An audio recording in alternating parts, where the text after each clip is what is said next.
Hey YouTube, this is Jake aka Wayne, and this is DIY Paper Mache Frozen Inspired Ice Castle. For this project we'll need some sharp tools to cut the plastic, a good pair of scissors, a glue gun, a paintbrush. You'll need 4 Gatorade or Powerade containers, 2 empty soda bottles, and one of those plastic trays that you get takeout in, or lettuce or something like that. You want to rinse these well and remove the stickers. You'll need 5 clear plastic utensils. You'll need some tracing paper. This is really great for making transparent paper mache. It's great because it's very sturdy when it dries, and it's a little expensive when you compare it to newspaper, but it really does the job. You might substitute something like parchment paper, which would probably work, but I think that's more expensive. I probably used less than 10 sheets out of this.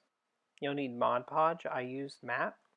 To make the castle sparkle, I used some iridescent blue glitter, and using a tip I got from the Frugal Crafter, I got some dollar store eyeshadow, and you can mix that with the Mod Podge and it makes an iridescent finish. You'll need some blue food coloring to dye the Mod Podge. You'll need some of this art paste from Elmer's. It's relatively inexpensive. It's under $7 at Michael's or a craft store. It was recommended by Ultimate Paper Mache for making transparent paper mache, and it's used a lot in schools because a little bit will go a long way. To illuminate this castle, you'll need a strip of lights. I'd suggest LEDs. They're pretty cool and safe.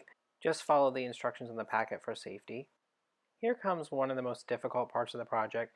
Carefully cut out rectangles from the base of each one of the sports bottles. You'll want these to be about 2 inches wide and about 3 inches long. Do this for all 4 bottles. There, that's pretty much what you want. For the first bottle, carefully cut off the base.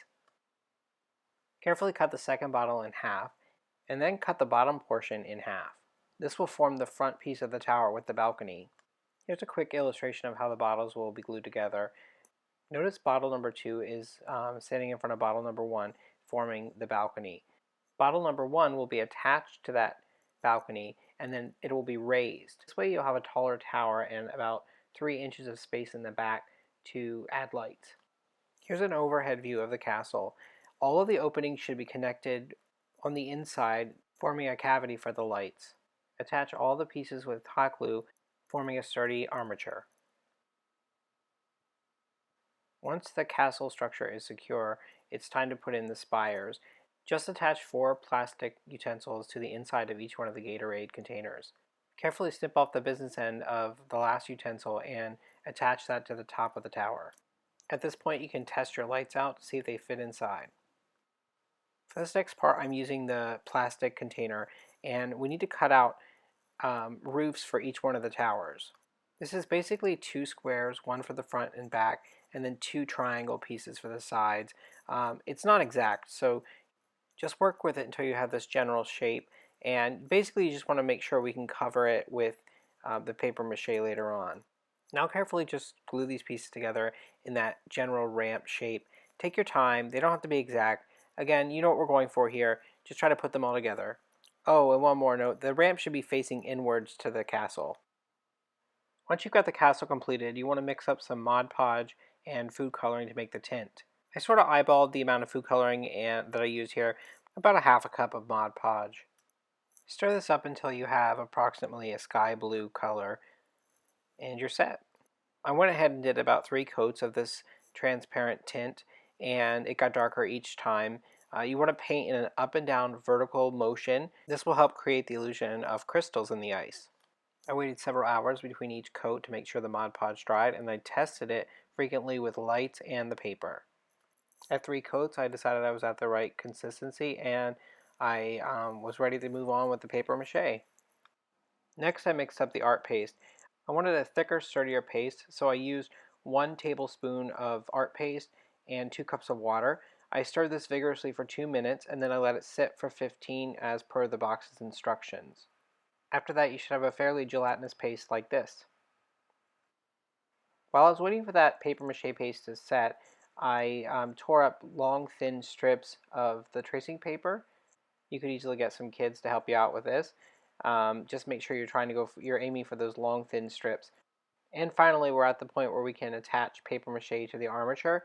Now, the Mod Podge tint is going to probably bleed a little bit into the paper, but that's fine.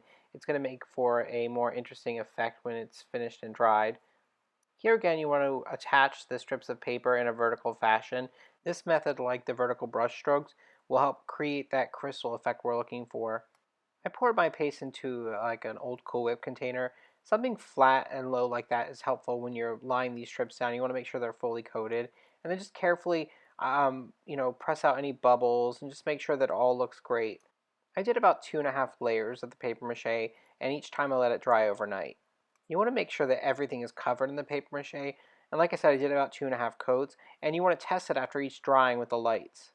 I mentioned 2 coats because you want a half a coat towards the end of this process to make sure that everything has been covered in the paper mache, there's no gaps, and you can do this by testing it with a light. But that third coat is going to give you the last half coat is going to give you better coverage and make sure that this is a sturdy final product, because this is the last time you have to cover it in the paper. At the same time, you don't want to cover it in too much paper because it's going to become more opaque, and we want it to be transparent. So, be very thorough with the second coat and then use the third one for little touch-ups. And so basically this is where I stopped and I began the next process of the glitter. So we're going to coat the castle in a final layer of Mod Podge and glitter, several layers, as many as you'd want. And you can keep building upon that. It's always going to be transparent.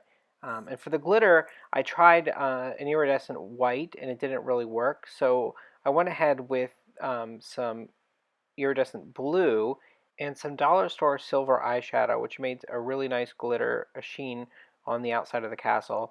And I put maybe 3 coats of this on there, and it looks really great. And so here it is. It's going to look really great at Christmas time. It would be cool for a party. If you glue this to a mat, you could probably make a play set out of it. It would look really cool outside. I've heard yacht varnish works well with paper mache for weatherproofing, so I'd like to try that at some point. But here you go, a transparent Elsa's frozen castle. Enjoy. If you like this tutorial, give it a thumbs up and subscribe. I'm going to do some more. If you have any requests, let me know. Also, if you have any questions, I'd love to answer them, or you can check out my blog. Thanks so much.